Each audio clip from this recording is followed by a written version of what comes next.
Welcome to this week's deep dive into the world of gout. Indeed.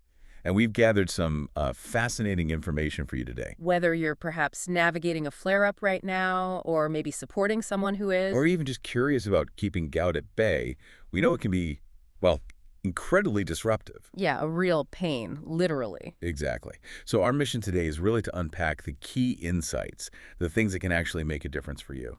Okay, so let's start by maybe looking at the bigger picture. It seems gout is, well, becoming more common. It does seem that way.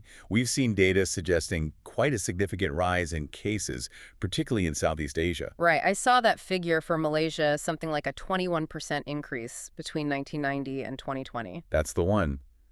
It's quite a leap, isn't it? It really is. And it just underlines that this isn't some, obscure condition anymore. No. And it's a good reminder, too, something Dr. Lydia Lee highlighted, about the importance of taking it seriously. Mm. Because if it's neglected, it can unfortunately lead to quite serious complications down the line. Things like kidney disease Right. and reduced mobility. So definitely something we need to be aware of. Absolutely. And it's not just affecting older generations now, is it? That seems to be changing. That's spot on. The old image of gout being just for grandpa, Mm-hmm. that's really outdated now. We're Yeah. seeing it in younger people, and lifestyle choices definitely seem to be playing a part. Like diet.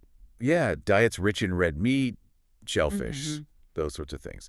And interestingly, the rise in popularity of, say, craft beers, Ah, okay. that seems to be a contributing factor too. Plus, you've got other conditions often linked, like Mm. obesity, high blood pressure, diabetes. Yeah. They can increase the risk as well. So it really does just underscore how much our diet and lifestyle are sort of front and center in managing this. Absolutely crucial. Now, thinking about the experience of it, Mm-hmm.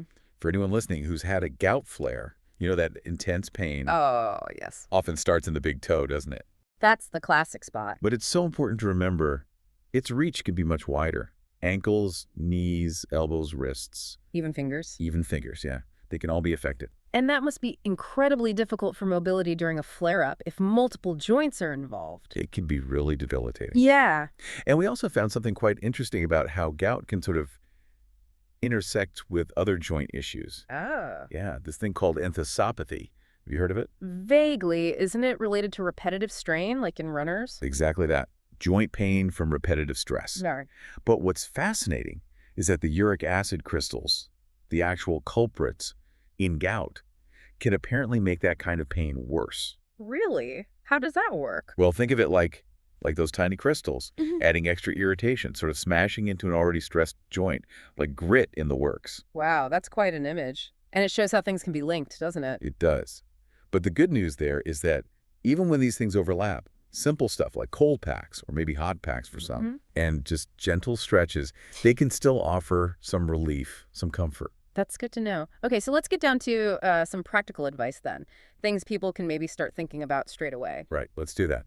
So first things first, it's really about being mindful of purines in your diet, Okay.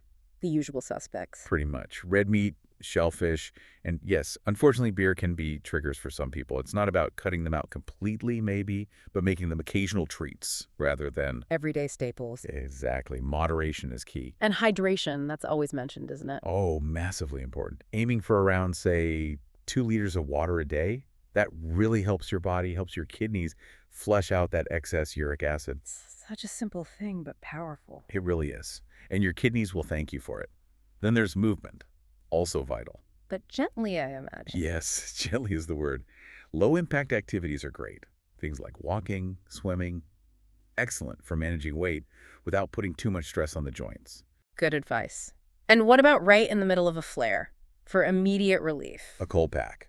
Apply for maybe 10 to 15 minutes. That can really help soothe the inflammation, take the edge off. Okay. And this is so, so crucial. If you are on medication, like urate-lowering therapy, Stick with it. absolutely. Consistency is everything. Really important for managing it long-term.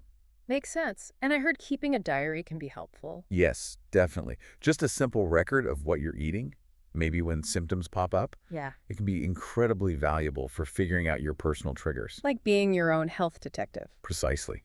And finally, just don't forget those regular checkups with your doctor. Yeah. Keep an eye on blood pressure, glucose, lipids, because gout often doesn't travel alone, Can have company with other health considerations. That's a really important point. Now, something we were keen to touch on. This idea that a gout-friendly diet has to be, well, boring. Oh, yes, that myth. It's just not true, is it? Absolutely not. Honestly, we found this fantastic recipe that just proves the point. Grilled chicken with anti-inflammatory veggies. Oh, sounds good already. Doesn't it? Picture this. Mm-hmm. Lovely tender chicken, marinated in lemon and turmeric. Great anti-inflammatory spice, that. Mm-hmm. Served with some quinoa, maybe, Yeah. and loads of colorful roasted vegetables, broccoli, carrots, zucchini. Yum. And then finished off with a lovely dollop of Greek yogurt and mint sauce. Refreshing. See, that sounds delicious. Packed with flavor, really nutritious. Exactly. And by controlling the chicken portion, you keep the purine levels moderate. Plus, as you said, the turmeric, maybe some ginger in there too, all helping with inflammation. It just goes to show you really can eat well, enjoy your food, while still managing gout effectively. Totally. So there you have it. Really a good look at some key aspects of gout today. Yeah, from understanding its growing prevalence To those practical, actionable strategies for managing it day to day. and busting that myth about bland food. Definitely. The exciting possibilities for delicious, gout-friendly meals are definitely there. We really hope this deep dive has given you some valuable insights, perhaps some practical steps you feel you can try. We do. And if you found it helpful, please do think about subscribing and join us again next week.